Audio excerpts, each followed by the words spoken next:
tokkoon qabadde isin dhiyaadde itti dhiyaadha.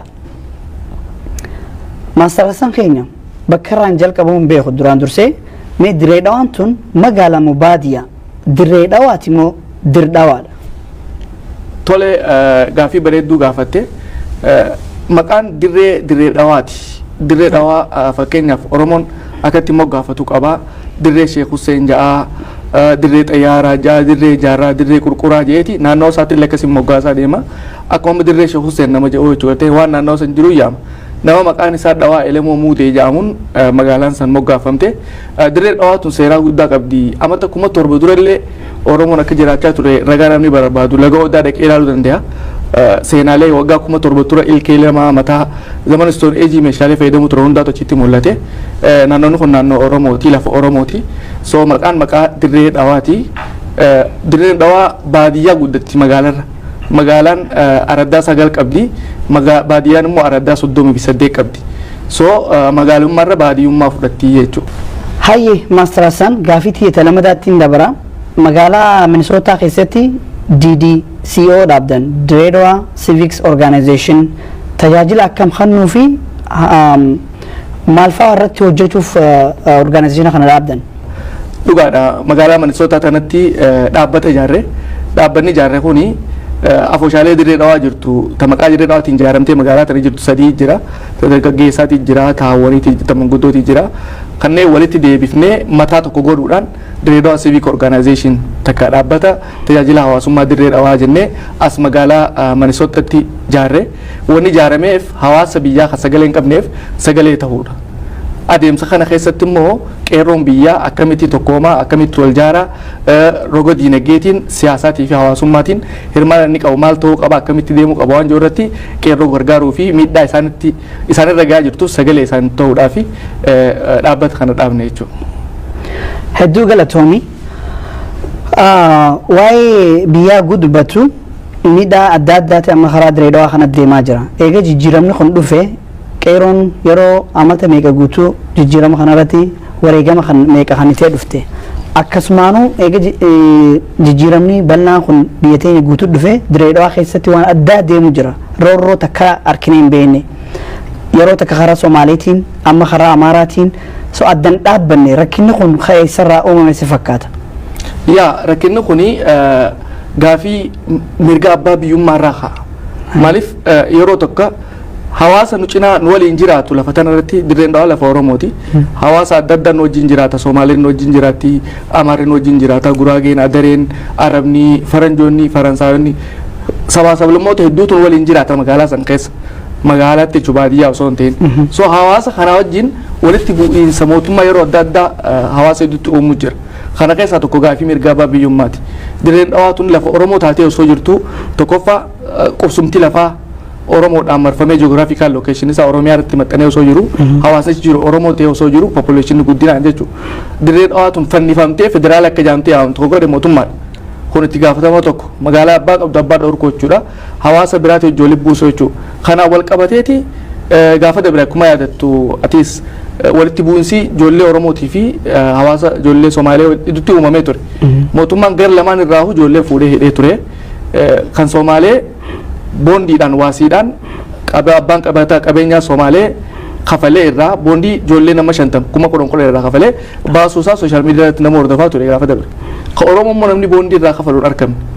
Harka qalleeyyii waan ta'aniif magaalaa san mootummaan ikoonomikaalii waan miidhee jiruuf ifirraas kafaluun dandeenye irraa kafaluus hin argamne achi keessa turan. Dheengadda guyyaa 3 dura manni murtii hidhaa waggaa 3 irraa hamma 25 itti murteesse. Kun immoo shira maaliif hawaasni lama yoo lolee lamaan iddoo laalama malee tokko qofa irratti ka tokko ni batame tokko himatame Oromoon qofti ni matamte Oromoo qofatti himamni banamee murtiin akkasii kannamuun murtii seer dhablummaadha malee seer qabeessummaa miti. Lammada immoo yoo murtii isaanii ilaaltu himanni isaan irratti godhamee fi hundi na bira jira amma kuni murtii abbaan manni murtii dabarse guututti kajoolletti dabre akka jirutti na bira dhufee jira nu bira gahee jira harkaa qabna himata amma dura isaan irratti banamellee akkasumatti himanni isaaniitis nu bira gahee jira kun himata maaliin akka himataman jechuu guututti harkee gahee jira nama ragaan tokko oftiin irra beeka waggaa 20 takkatti muranii jira sun hedduu ragaa namni tokko irra behe amata diidemi tokko murtii nama muru amata diidemi shan amata diidemi sadi amata sadii irraa galee laa diidemi shan irratti muran kun immoo seer dhablummaadha kana akka Dirreedawaa Civic Organization itti waan kana dura dhaabbanna ijoollee tanaafillee gartee abukaatoo qabnee mana murtii olaanaatti yenni isaanii akka banamuuf cimsinee kan falminuuf ta'a. Tolega maastarasan yeroo ammaa tannaatti haalli biyyaa akkamii amansiisaadha waan deemaa kanaaf shira kana hundaafuu eenyutti gaafatama? Gaafii bareedduudha gaafatte nageenyi biyyaa amansiisaa miti maaliif bakka qeerroon biyyaa hidhatti guuramtee hidhaa jirtu even amma yeroo odeeffannu nuti warra ala jirurra warra mana hidhaa jirutu irra nagahee qabaa jaan maaliif magaalaan Dirreedawaa eegaa komaand poostii jala seentee turtee jirti. Yeroo dheeraa lakkoofsiste egaa raayyaan ittisa biyyaa dhufee magaalattii weeraree hawaasni komaand poostii jala jira akka fedhee bobba'uu danda'u poolisiin makalaakayaan akka fedhetti ijoollee saamaa jira raayyaan ittisa biyyaa kuni dadhabina mootummaati mootummaan biyya bulchuu dadhabuudha. Ijoollee Oromootiinis ta'ee kabiraatiin warri aangoo irra jiran itti gaafatama bahachuu hin dandeenye. Nagahee biyya sana eegsisuu hin dandeenye raayyaan ittisaa biyyattii gartee jeeqaa jira. Nagaheenyi biyyattii hin jiru nurra isaantu irra nagahee jira nuti baanee galuudhaaf rakkachaa jirra. Maaliif raayyaa ittisaa irraa eegaa deemnaa waan joojalloon qeerroon dabarsaa saniifuu haalli biyyattii amansiisaa miti jechuudha. Itti gaafatama kan fudhatu immoo guututti mootummaadha. Maaliif biyya takka bulchuun hawaasa nagahee sanii eegsisuudha dura biyya nagaheenyi jiru bulchita. Biyya nagaheenyi hin jirre wanni bulchitu hin jiru. Magaalaa Dirreedawaa yeroo ammaatti nagaheenyi hin jiru. Maaliif hawaasni jeeqamaa jira. Raayyaa ittisa gabbatu raayyaa ittisaatiin mana hunda jala jira. Namni akkamiin nagahee hambee gala ni tumama abbaa duratti ilmoo duratti abbaa tumanii kun waan fokkotaadha biyyattiin jeequmsa guddaa keessa jirti jechuudha. Murtii ijoollee tanarra murtooyte hawaasni fudhatee moo fudhanne isinoo asirraa akkami sagalee ta'uuf maal godhuuf yaada qabdan?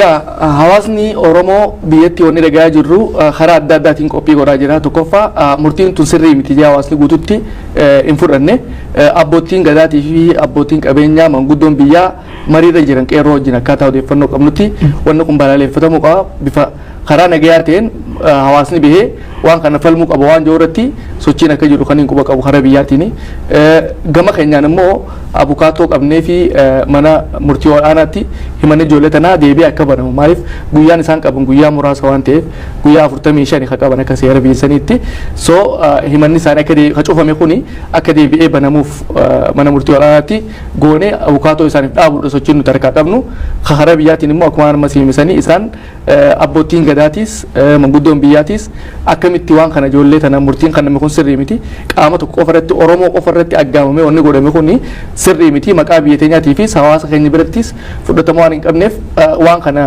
dura dhaabbannee murtii tana jijjiirsuudhaaf sochii eegallaa waan jiru mariirra akka jiraniin quba qaba. Dhaabbanni keessan yoom hojii eegala asitti Minnesota? Dhaabbanni keenya Febraarii guyyaa 8 eebbisa qabaa sagantaa eebbaa guddoo qopheessee jira. Hawaasa Oromoo Minnesota jiraatu hakaabaa kadhiyaa kakibbaa hunda akka waliigalaatti hawaasni Oromoo jaarmayaaleen magaalaa tana jiran afooshaaleen hundinuu akka nurraa nafni miilaraan asumaan afeeruun barbaada. Sagantaa guddaadha. Achirratti qophii tana eegaluu keenya tajaajila jalqabuu keenya hawaasaaf ifa godhuu barbaanne qophiin saniif qophaa'e sagantaa guddaadha. Achitti nurraa nafinaa waan jiruun hawaasa bal'aallee afeerraa Febraarii guyyaa 8ti. Teessoon immoo akkuma iskiriinitti isinii mul'atu kana teessoo kanatti argamtan jechuu guyyaa sa'a 3 irraa hamma sa'a 6tti deema sagantaan keenya. Maastarasan istiiroo keenya dhuftee yaada keenya gumaachuu keetiif fayyaade yaadni kasirraa fi yoo jiraate yaada maayii carraansii kanna. Tole carraan akkannu keetiif galata harkadhu fayyaadeetiin jecha ani wanniin dhaamu hawaasa Oromoo hundaaf tokkummaan Oromoo yeroo hundaa'u cimee deemuu qaba. Keessaafuu yeroo ammaatti tokkummaan Oromoo hedduudha murteessaadha. Yeroo hayyoonni Oromoo gootonni qabsoo dubbachaa turan qabsoon Oromoo firan qabdu ollaas hin qabdu jechaa turan. Wanni sana waan amma dhugatti mul'achaa jiru. Rabbi rahmataa godhuuf jaarraan faan waan kana jechaa turan. Qabsoon Oromoo ollaas hin qabdu firaas hin qabdu jedhan. Oromoo qofa qabdi. Saniifuu kana jechuun abbaatu ifi dhimmamaa jechuudha. Ergaa wanni kun dhaamu tokkummaan Oromoo cimee deemuu qaba. Addatti roorroon amma magaalaa Dirreedawaa deemu jirtu tun uummata Oromoo hunda laalti. Dirreedawaa lafa Oromooti, lafa Oromiyaati. Sigalti Oromoo hundaatu falmuufi qaba. Dhalataa Dirreedawaa qofa osoo hin ta'in, dhalataa Harargee qofa osoo hin ta'in, Oromoo hundaatu Dirreedawaatiif falmuu qaba. Dirreedawaa iyyachaa jirti. Dubbiin Dirreedawaa dubbii jabduudha. keessa bal'aa yeroo biraa fudhannee haasa'uu dandeenya garuu dubbiin dirree dhawaa tun dhimma jabaadha dhimma very sensitive ta'e Oromoodhaaf dubbii ijoodha dubbiin lafaa dubbii lafeetii jetti Oromoon dubbii lafaati dubbiin dirree dhawaa saniifuu dirree dhawaa tana laafiftanii ilaalina dubbii dirree dhawaa tana miidhaa dirree dhawaa irra deemu jiru dirree dhawaan kumaan poostii jala jirti hawaasni keenya guyyarraa guyyatti miidhamaa jira qotee bulaan keenya magaalaa dhufee daldalatee deebi'uu hin danda'u seensarratti habashaadhaan saamamaa jira tumamaa jira kun immoo miidhaa Oromoo irra gahu ta'uun arkitan ka baadiyyaa yoo magaalaa dhufuu hin dandeenye ka magaalaa irraa ba'ee baadiyyaa dhaquu hin dandeenye nageenyi biyyaa san amansiisaa miti jechuudha tanaaf dirree dhawaa keessa nageenyi hin jiru jenna uummanni Oromoo kana hubatee dammaqinaan tokkummaa isaa cimsatee nageenya biyya isaa irratti shoora guddaa taphachuu qaba jeetiin amana kanuma dhaamsi kiyya. MasterHassen turtiin wajji gooteef fayyaa ta'e. Fayyaa harka dhaatii sadeeroo.